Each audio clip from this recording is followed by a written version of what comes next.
Peuple béni de Dieu, bonjour. Bienvenue à cet autre rendez-vous d'accompagnement matinal et ce matin, nous allons nous entretenir sur le thème « Dieu ne partage pas sa gloire ». Et le passage que nous allons examiner est tiré du livre des Juges au chapitre 7, verset 7. Je lis dans la version Louis II. Et l'Éternel dit à Gédéon, « C'est par les 300 hommes qui ont la paix que je vous sauverai et je livrerai Madian entre tes mains. Que tout le reste du peuple s'en aille, chacun chez soi. » Nous sommes dans le contexte où l'Éternel s'est choisi un homme qui ne se croyait pas capable de faire des choses extraordinaires. Lui qui pensait être le plus jeune, le plus petit de sa tribu. Le Seigneur s'est servi de lui pour donner la victoire aux enfants d'Israël contre Madian, qui ne faisait que l'oppresser année après année.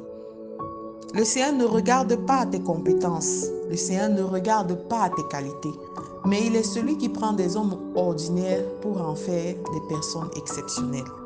Dieu n'a pas voulu partager sa gloire avec qui que ce soit et s'est choisi 300 personnes, 300 hommes pour aller combattre des milliers. Dieu ne partage pas sa gloire.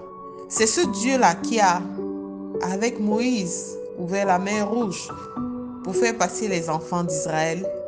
Il s'est servi de Josué pour la traversée du Jourdain.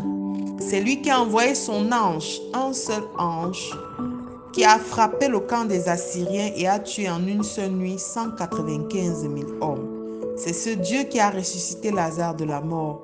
Et c'est ce Jésus, c'est ce Dieu qui a envoyé son Fils unique Jésus-Christ, qui a payé le prix pour nous, afin que nous ayons accès au salut par sa mort et sa résurrection.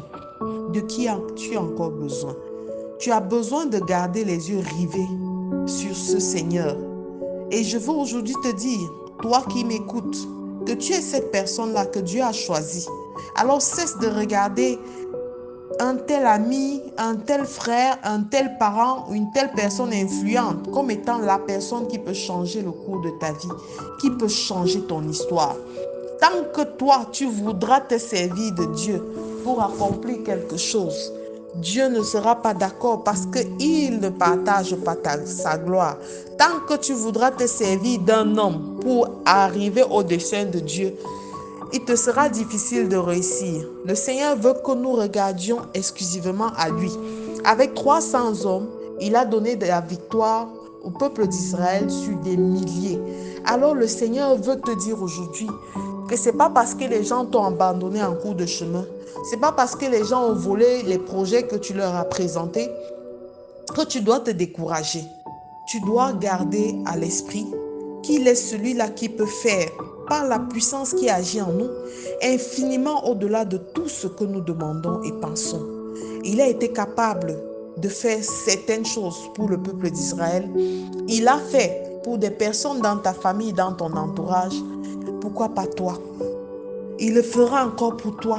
Il a déjà payé ce prix exceptionnel afin que l'échange divin s'opère, afin de porter la malédiction, de porter le péché qui continuait à te rendre impur, afin de porter la maladie, afin que toi tu reçoives la vie éternelle, la guérison, que tu vives dans sa gloire. Ce n'est pas en faisant une fixation sur un traiteur ou un guérisseur particulier que tu obtiendras cette guérison. Dieu a toutes les voies, il a toutes les clés pour te guérir. Alors aujourd'hui, j'aimerais te dire, le Seigneur n'est pas comme on pense et il ne partage pas sa gloire. Chaque fois qu'il veut t'amener dans un couloir, laisse-toi emporter, laisse-toi diriger et surtout, crois en lui.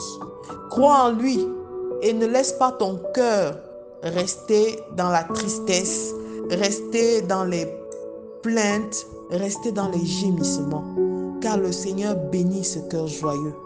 Crois en lui et accroche-toi en lui. Car la parole dit dans Jérémie 17, verset 7, « Béni soit l'homme qui se confie en l'Éternel et dont l'Éternel est l'espérance. » Alors, tu as une seule chose désormais, t'accrocher à ce Dieu qui pourra faire pour toi des choses exceptionnelles. Il mettra des aides, des destinées au-devant de toi, des partenaires auxquels tu ne t'attendais pas. Parce que Dieu ne fonctionne pas comme nous pensons. Dieu ne nous attend pas là où les hommes nous attendent.